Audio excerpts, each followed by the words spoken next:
ibi tí ọ̀rọ̀ Alfa Sulaiman àti ọ̀rọ̀ pásítọ̀ tí ó fọ́ wọn ní glory pẹ̀lú ìyàwó wọn tó dé dúró báyìí ni pé bàbá wa Professor Isiaq Akintola olórí Murik Muslim Rights Concern throughout Nigeria wọ́n ti dá sí ọ̀rọ̀ náà if wọ́n ti ṣe press release tẹ́ pé tẹ́ bá lọ lórí ìkànnì ojúlówó ọmọ Yorùbá TV ẹ bá ń bẹ tẹ́ bá lọ page ẹ bá ń bẹ.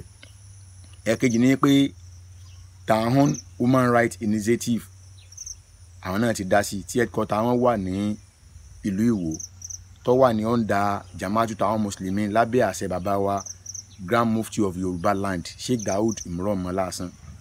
Eléyìí tí àjọ tí ó ń rí sí ẹ̀ka ìjàfẹ́tọ̀ọ́ ọmọnìyàn tí Ọlọ́run fi Barrister Sulaiman Tade ṣe ESQ tó fi ṣe chairman rẹ̀ wọn náà ti dìde wọ́n ti dá sí ọ̀rọ̀ náà wọ́n dẹ̀ ti ní ó gba àwọn evidence àwọn fact ẹ̀kan ní ó wà lọ́wọ́ wọn. Gbogbo ọ̀pọ̀lọpọ̀ àwọn lawyers náà tó ń pè wá láti kópa níbẹ̀ tán jẹ́ Muslim lawyers àwọn náà ti ń pè wá. So ibi tọ́rọ̀ dé dúró nìyẹn. Ní tá a fẹ́ sọ lérèfé ń bẹ̀ ni pé bọ́rọ̀ yìí ṣe lọ fẹ́yìn tẹ́ ẹ̀ gbọ́ tẹ́lẹ̀. Pásítọ̀ bá Alfa Sulaiman ládùúgbò yẹn ni nísẹ́yìn. Àáfàá gbà pé wọ́n ta lé òun nígbà táwọn community bá wọn sọ̀rọ̀ lájẹkálàáfíà àjọba. Àáfàá gbé fálúwà wá àwọn tí wọ́n máa ń fàlùlé wọ́n sọ iye tí ilé yẹn tó. Pásítọ̀ ló wọn lágbára community ní kí tó bá yẹ kí pásítọ̀ lágbára kí wọ́n kọ́ tẹ̀lé òfin àdúgbò. Pásítọ̀ yarí. Alfa Sulaiman náà ra speaker wọ́n jọ ń play kínní. Ọba ìlú yẹn padà fòfin dè wọ́n pé ẹnìyàn kò gbọ́ play nǹkan kan mọ́.